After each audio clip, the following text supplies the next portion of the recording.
think if Canelo was using the jab effectively, hard, the guy wouldn't have been able to come in because the guy was coming in because he wasn't worried about Canelo's jab.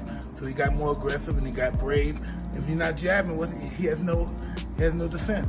I really don't care how big Crawford is. If I'm Canelo, I feel disrespected. You know, coming up 2 weight classes, you haven't fought at 68. We don't know how your body's gonna react. He's got the heart, he's got the speed, the skills, and he's gonna go out there. I was thinking he put up a good first 6 rounds, but then Canelo will start picking it up. But now I think Crawford will go for Crawford will get, I'm picking Crawford to win. Mike Tyson expresses deep concern for Canelo Alvarez's future, warning that a loss to Terence Crawford could be damaging. He points out that in previous fights, Canelo has not used his jab effectively, which often allowed opponents to gain confidence and close the gap. Tyson advises that Canelo must adjust his jab strategy this time, using it with more precision and consistency to control the fight and keep Crawford from gaining momentum. The guy's going to jab, the guy's going to walk right in on him, like he did.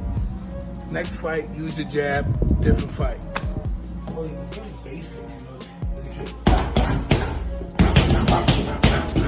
Veteran boxing analyst Teddy Atlas acknowledges that Canelo Alvarez has faced a long list of top-tier opponents across multiple divisions, giving him one of the most extensive resumes in the sport. By contrast, Terence Crawford has not fought as many marquee names that the public often expects from a fighter of his caliber. However, Atlas stresses that true greatness is not always measured by the size of a resume, but by the quality of skill and adaptability a fighter demonstrates in the ring. In his view, Crawford's mastery of timing, angles, and ring control will allow him to overcome the physical advantages of Canelo. Atlas believes that Crawford's calm demeanor and ability to make adjustments mid-fight could prove decisive against a dangerous and experienced champion like Alvarez. Maybe he's a little overrated. Terence Crawford versus Canelo Alvarez at 168 pounds. Canelo's really good. But I think Crawford is special. I know he hasn't fought the resume everyone wants, but you have that or you don't have that ingredient. I think he has it. Canelo's really good. He's tremendous. But could he be a tiny bit overrated? The greatness is within Crawford. It's in his desire, it's in his mind, it's in his makeup, where he came from. I know he's moving up in weight class, can he carry it? But those intangibles, I believe that he has them. The stakes for Canelo Alvarez in this matchup extend beyond a simple win or loss. Terence Crawford is moving up to weight classes for this fight, which presents a unique challenge but also places greater pressure on Canelo. A defeat under these circumstances would invite criticism, suggesting that Canelo could not overcome a naturally smaller opponent despite his size, strength, and experience advantages. Such an outcome would raise questions about his current standing in the sport and potentially damage his reputation as one of the best pound-for-pound fighters of his era. This is why the fight carries significant risk for Canelo even before the first bell rings. No, I really don't care how big Crawford is. If I'm Canelo, I feel disrespected. You know, coming up 2 weight classes, you haven't fought at 68. We don't know how your body's gonna react, and you just think, you just gonna come up and beat me. We seen it with Charlo, his videos, how he was looking, moving around the ring, and everybody thought, that might work. And we saw what happened come fight night. Crawford is a skillful guy, but who has he really beaten? Spence. After Spence, now all of a sudden he can jump up 2 weight classes and beat Canelo. I don't see it. If I'm Canelo, I would have to make a statement with Crawford. Canelo cannot lose this fight. He shouldn't lose this fight. David Benavidez speaks with confidence when he describes Terence Crawford's place among the elite. He views Crawford as a fighter operating at a different level of technical skill and mental sharpness compared to most boxers in the sport today. Benavidez praises Crawford's ability to seamlessly switch stances, maintain composure under pressure, and dictate the pace of a fight regardless of his opponent's style. He believes this combination of poise and technical precision is what makes Crawford such a difficult puzzle to solve in the ring. For Benavidez, Crawford's edge lies not just in his physical ability, but also in his fight IQ, which allows him to break down even the most seasoned fighters over time. Terence Crawford, does he have an opportunity to beat Canelo? I think if anybody has a chance to beat Canelo, I think it's Terence Crawford. His IQ is on another level. He's a great fighter and he's strong. It's just that it's a lot of weight. I wouldn't be surprised if Terence Crawford wins. Wouldn't be surprised. Terence Crawford, when he went up against the best opposition, like Earl Spence, he showed what level he's on, what type of dog he is. I don't know. You really have to let these fights play out to see what happens. He might get hurt. That might activate him to come back strong. Could you still make 68? I don't want to make 68. No, I know you don't. Terence wins 68. Yeah, well, if that's, yeah, I can make 160. Jeff Mayweather highlights the exceptional technical skill that has defined Terence Crawford's career, pointing out his ability to read opponents and adjust his game plan with surgical precision. While he gives Crawford the edge in pure boxing craft, Mayweather is quick to remind fans and analysts that Canelo Alvarez's power and experience cannot be overlooked. Canelo has proven time and again that he can change the course of a fight with a single well-placed punch and has navigated high-pressure bouts against some of the sport's biggest names. Jeff warns that underestimating Canelo's ability to adapt and capitalize on openings would be a serious mistake for Crawford or any fighter who steps in the ring with him. It's kind of tough, but if anybody can do it, I think it would be Terence Crawford. I mean, skill-wise, I think he's a better fighter than Canelo, but Canelo is also a great fighter but he owns that weight class that he's in. So I would just say that I think that Crawford has to fight almost a perfect fight to win. Max Kellerman's technical analysis focuses heavily on the jab as a key factor in this fight. He notes that Crawford's jab is among the most efficient and accurate in modern boxing, enabling him to control range, set up combinations, and disrupt his opponent's rhythm.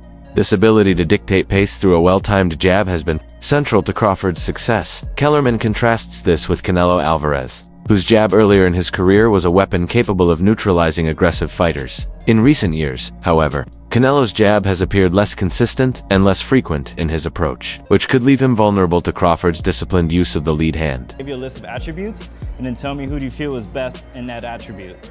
First attribute, best jab. Crawford. Best defense.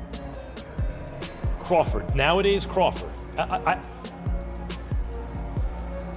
I would say early in the fight, Canelo, and earlier in his career, Canelo. But he hasn't been that kind of fighter in recent years. Although Crawford is also hittable. With any fighter, when you talk about their defense, the question is not, can they be hit with a shot? You take punches. Everyone, the greatest defensive fighters ever get hit. Pernell Whitaker, Willie Pep, Floyd Mayweather, they all get hit. The question is, can you hit them with combinations? And both guys are hard to hit. With the two-piece, hard to hit. So who has the best footwork out of the two? In terms of cutting off the ring, last fight notwithstanding, Canelo has gotten much better at cutting off. Gary Antoine Russell points out the cultural and stylistic differences that often define boxing matchups. He notes that Canelo Alvarez embodies the traditional Mexican fighting style, which blends calculated pressure with powerful body shots and counterpunching. In contrast, Russell says Terence Crawford brings the rhythm, fluidity, and defensive awareness often associated with the styles developed by African-American fighters. This stylistic clash creates an intriguing dynamic, as each fighter will attempt to impose his own rhythm while neutralizing the strengths of the other. Canelo, he has mastered his style. Now, typically, Latinos, they got their own style versus melanated black people. Having like more rhythm, more flashiness and panache to their stuff, more swag. Yeah. We just fight different than other ethnicities. If you want to throw Amir Khan in there, his ethnicity, he was in and out. Yeah, that's the European kind of style. Textbook, you know, but that was his style. Canelo got his style and he mastered it. Terence Crawford cannot take nothing away from him. He's like freakishly good, you know. He go both sides, southpaw, orthodox, you know, and I feel like he adapt well. But it don't take much to get hit, especially these little 8-ounce gloves. He cannot slip up. He cannot slip up. He's gonna have to stay set from bing to bing from round 1 to 12, and he better be in shape. I'm talking about like not 12-round shape, I'm talking about like 16-round shape. Trainer Robert Garcia has made it clear that he supports Terence Crawford in this high-profile matchup. Garcia admires Crawford's work ethic, discipline, and dedication to mastering the fundamentals of boxing. He says that seeing Crawford succeed at the highest level is a positive development for the sport, as it showcases the value of technical mastery and ring intelligence. While Garcia respects Canelo Alvarez and his accomplishments, he is personally rooting for Crawford to emerge victorious. I love Crawford. He knows that. I've seen him. I've talked to him many times, and I wish him the best. I'm actually very happy for him and Bomac for everything they've done and the big fight that they're getting. You know, in this sport, making it to those fights and making it to those paydays, you got to be happy for anybody that makes it there. So Bomac knows, Crawford knows. Now I'm actually, after Canelo's performance, I'm actually leaning towards Crawford to win this fight. Why is that? What changed? Because I know Crawford's he's got the heart, he's got the speed, the skills, and he's gonna go out there. I was thinking he put up a good first 6 rounds, but then Canelo will start picking it up. But now I think Crawford will go for Crawford will get.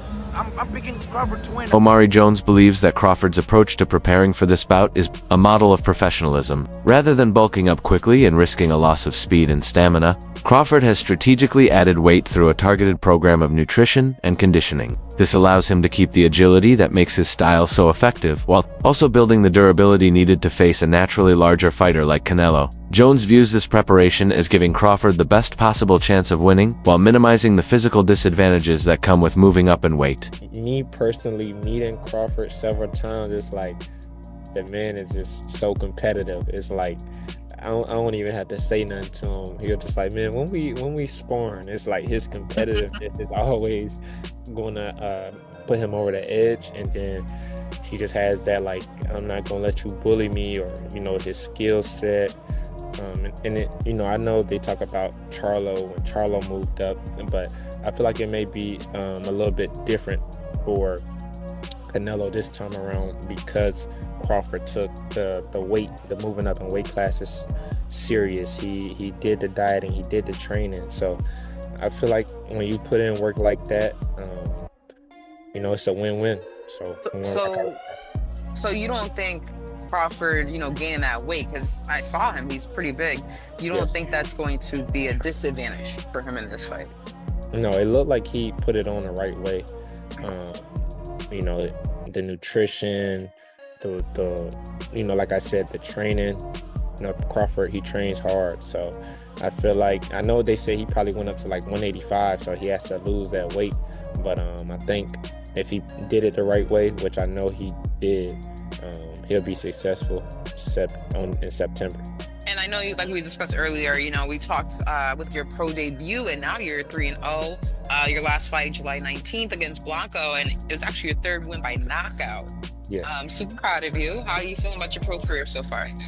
I'm feeling great about my pro career. I definitely feel like it's off to a great start. Ali Malignaggi adds to the discussion by praising Crawford's ability to find the right balance in his physical preparation. He observes that Crawford has gained the muscle mass necessary to handle Canelo's power without sacrificing the quickness that allows him to land counters and escape pressure. Malignaggi attributes this to Crawford's disciplined training camp and his attention to every detail, from diet to sparring strategy. This preparation could be a deciding factor in whether Crawford can successfully impose his style against Canelo. What's your thought about that? Yeah, Roy Jones is Roy Jones, but also Terence Crawford is Terence Crawford. But John Ruiz is not Canelo Alvarez. So that's another aspect of that comparison. And yes, exactly what the champ said, exactly what Abel Sanchez said, you're going to put on weight, you're going to be a different fighter. And I can say this even as a fighter as myself, as I've gotten heavier in my retirement, I try and move around the gym, it just feels different. And even when you start camp, you feel different in the beginning than you do at the end.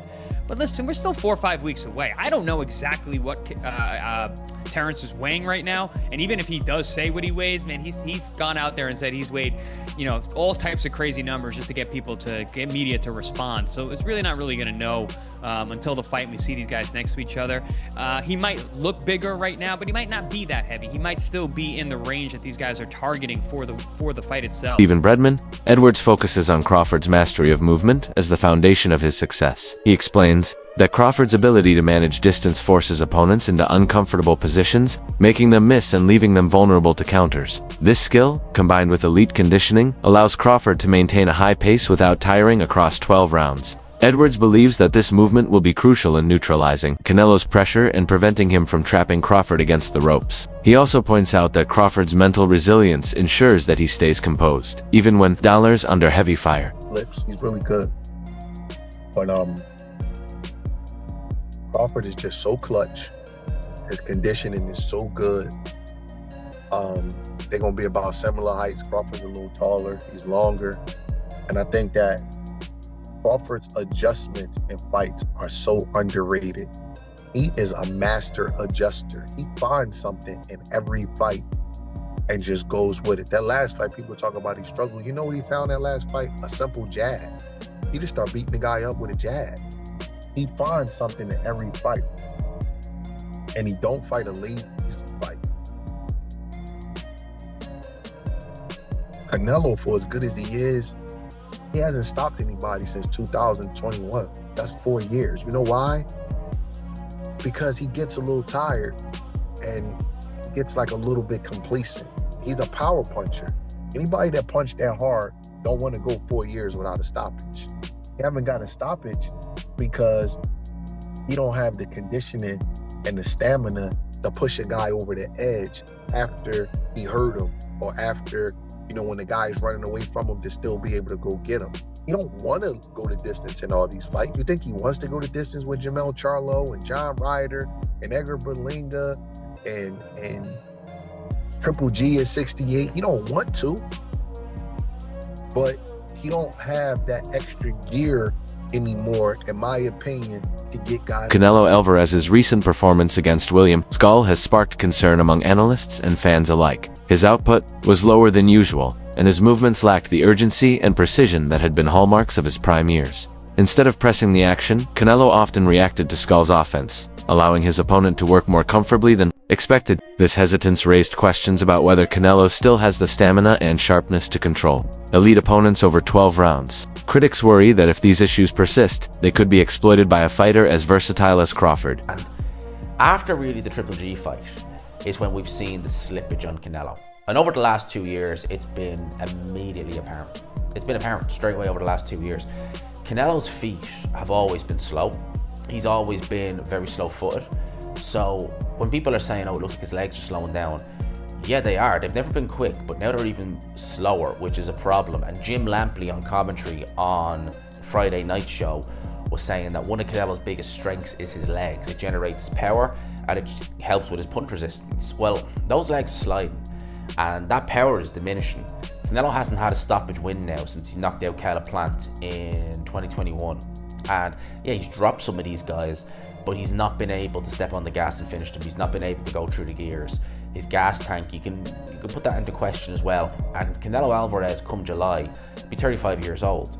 So he is, look, Canelo's been around so long and his real prime was in his mid-20s. So we associate Canelo, mid-20s to early 30s. So we kind of associate Canelo with that. I don't want to say ever young, but you know, he is still young, just not in boxing senses. But he's been around so long, 20 years a pro, and he's been at world levels for probably 15 of those. You're going to expect some slippage.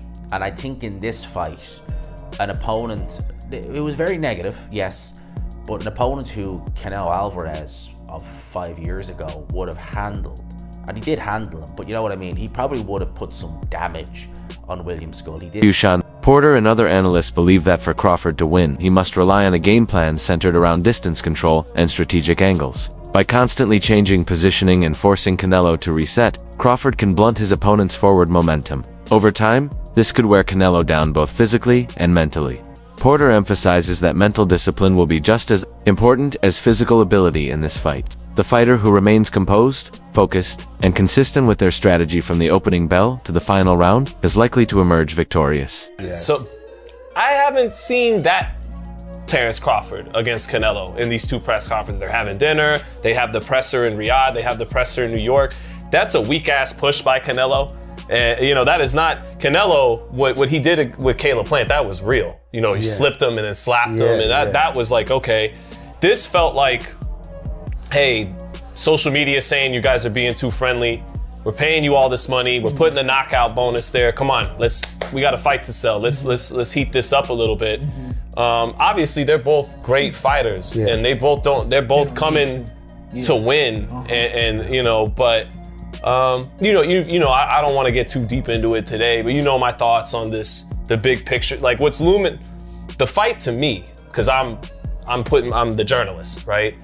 is an afterthought. That's it for today's video. Stay tuned. Until next time,